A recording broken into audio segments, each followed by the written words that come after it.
Hello and welcome to the CNBC-TV18 special. We're coming to you from Davos 2023. I'm Shireen Bhan, and today we are at the coolest place in Davos at the World Economic Forum.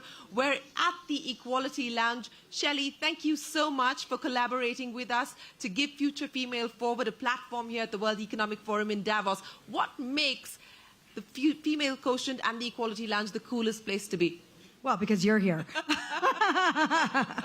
You know, I have to say that it has been a remarkable couple of days here, especially because it is the place where the conscious leaders hang out, and all the women are here having conversations about how we're going to change the equation and close the gaps, and having really all of the CEOs here talking about how we are going to gather to really make a difference. When you talk about how it's going to take another 132 years to close the gender gap, it's absolutely ridiculous. So we can actually do it in 5 when we work together. And bringing the Equality Lounge to the G20 in India, it doesn't get better. It doesn't get better, and thank you so much for collaborating with us to get the Equality Lounge to India. G20, of course, is going to be a big moment for us to be able to showcase what can be done at a global level to address some of these universal challenges. But Shelley, I want to understand from you, you said 132 years. That is how long it will take, according to the World Economic Forum's Gender Gap Report, to bridge the gap. That's awful. That's absolutely awful. But you said we can get it done in 5. Are you hopeful that on the back of the conversations that you're having at this point in time, that we're anywhere closer to minding the gap? Absolutely. I mean, if you think about leadership inside of the biggest corporations in the world, if CEOs take action and create the will, there's always a way. I mean, when you look at pandemic, we created a vaccine in a year. If you look at Kennedy, he decided to put people on the moon. We did it in 10 years. If you look at self-driving cars that know when lights turn green and red, and there's no people driving them, when you want something to happen, you make it happen. So if you want to close the gender gap, why can't we pay Sally the same as Peter? It's not complicated. Why can't we put women in leadership roles? Why can't we create a new sponsorship model and put diversity as a priority? So we absolutely can get it done. It is not complicated. We have the data. We have the data, and let me move the conversation forward and come back to you, Shelley, in just a second. But Ajaita, Shah, this is what I want to address with you. You have decided to take the route of entrepreneurship to try and bridge the gap. You're not just doing this for yourself, you're doing this for women across India. Take us through the story, and more importantly, what the road ahead looks like for you. So, we all know that women are, we're not even questioning this anymore, so let's be very clear. We all know that women are assets, women are influencers, women are game changers, women are impact creators. And so it was a no-brainer to then work in India, where there is literally over 100 million women that can actually pave the path in an amazing way. And so when I started Frontier Markets, the goal really was to invest in those women, to give them a digital platform, to give them the opportunity to be exactly who they are and help other women and other rural families get access to all these services that they needed, right? Impact ultimately and markets and change really only comes when there's a connector. So today we have 35,000 women entrepreneurs who've helped over 1 million families get access to over 50 million solutions in agri, healthcare, finance, services, etc. Saral Jeevan is what we say in Hindi, easy life. But also they've earned over $30 million of income themselves. Now, why is that so important? Because we've been talking about impact economy in a very large way at the WEF, and we're talking about the role of leadership for the future of the world. And when we look at India, it's super exciting to think about what can be. So what I'm excited about is what we announced today now in partnership with several governments, is that we are leading what we call She Leads Bharat, which ultimately is a movement where 1 million women will now impact 100 million families in Bharat, India, to showcase and be the template for design for the future. Now, these women will not only help 100 million families get access to literally 500 million services, they will unlock $1 billion of capital, and it only takes $10 million of investment, which is game-changing. And at the same time, these women are going to become the leadership roles that we've seen that what G20 is about. And most importantly, we will be the template of the future of change globally. Well, ladies and gentlemen, big round of applause for that, because it's not easy to do, and especially not the kind of numbers that you're hoping to address. It will unlock value and it will unlock economic potential as well.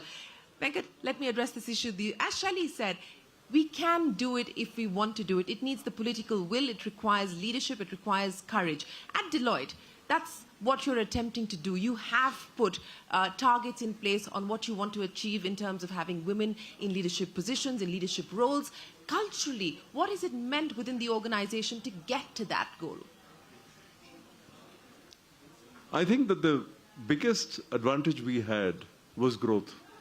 We were in a country that was growing, and we always believed that we would grow some multiple of the growth of the country. And for example, in the last 7 years, Deloitte has added, in real terms, almost 40 or 50,000 people. And therefore, if you look at the first base level, which is really not an issue, is to get the 50% at the entry level, that was easy. The second issue was, how do you speed up promotions within the system? That became harder, and we solved it by saying, solve it for everybody. Make the path to partnership quicker. And we said, instead of 12 years, let's make it 9 years. And we did certain things, collapsed certain levels, did everything else. Have we got now to where we want to get? Well, I'm now told, because I'm going to retire as CEO in March, that my successor is going to put 4 more women into leadership than I did. So I had 2 out of 13. He's probably looking at 5 or 6 out of 13. Now, whether he gets there or not, kudos to him. But we looked at about 30% of the board and the executive. I think, frankly, if you get to 50%, that's something which has to be done. Absolutely. As you said, it's a no-brainer. It is because a no-brainer. Eventually, decisions just have to be taken, and you just have to move on. Yeah, Shelley, you wanted to come in. Yeah, it's conscious leadership. It's choice. It is a strategic choice to be made. It is absolutely a strategic choice to be made. And Susan, that's what I want you to comment on. Venkat gave us an example of how organizations are looking at policies, human resource policies, incentive policies, compensation, and so on and so forth, to try and bridge the gap, to try and retain women, to try and bring down attrition, to try and encourage more women in the leadership positions. What's holding organizations back at this point in time? What are some of the key barriers that need to be addressed? That's the $64 million question, isn't it? Well, I think, as Shelley said, partly it's will. People at the top. Often these things are led directly from the top, actually. And if you have someone in leadership who's willing to make a decision to change things, they change. So I think that's one thing. But I also think that we all hold, like a Trojan horse, inside us, we all hold these kind of invisible norms and attitudes and ideas that we don't even know exist, actually, a lot of the time, until someone challenges us, like saying, I'm going to make 50% women. So you can get a big backlash against that. So I think that, and I think that's often underrated, actually. There's sort of the resistance that individuals feel about this, and you really have to tackle that. And then, of course, people being willing to kind of get in there and do it and change the systems. It requires work and effort, and also skill and compassion too, actually. So, I think with gender equality, there's no one single thing that can change it. You need all these different aspects working together. Absolutely, and there is no one-size-fits-all solution either. It has to be relevant and contextual to the company, the organization, or the country that you are dealing with. Iyer, welcome to the program. We are here talking about what the G20 can mean in terms of India's efforts to try and bridge the gap, especially on gender. We've seen data that doesn't look good at this point in time, and we need to do better, a lot better on that front. What should we expect from the government, since you have decided to make women-led development a priority, a strategic priority for India as it takes on the G20 presidency? Now, as you said, Shireen, women-led empowerment is one of the 6 major priorities in the G20. And I think India, over the last 7 or 8 years, has really shown leadership and empowerment of women. Take big programs like the Swachh Bharat Mission, the Clean India campaign, which primarily benefited women and girls who had to defecate in the open, but now have toilets to use. But women in that program went from being beneficiaries to leaders, from the lowest level. So we had schoolgirls in Bihar saying, "Mujhe shauchalay chahiye." They demanded a toilet, Yeah. and they got it. Then we had women in Jharkhand who went from being beneficiaries to Rani Mistris. Raj Mistri is a mason, so they got economic empowerment. But beyond that, at different levels, it was the Asha workers, the Anganwadi workers who came out and mobilized and triggered that behavior change. District collectors, some of our best champion young collectors were women.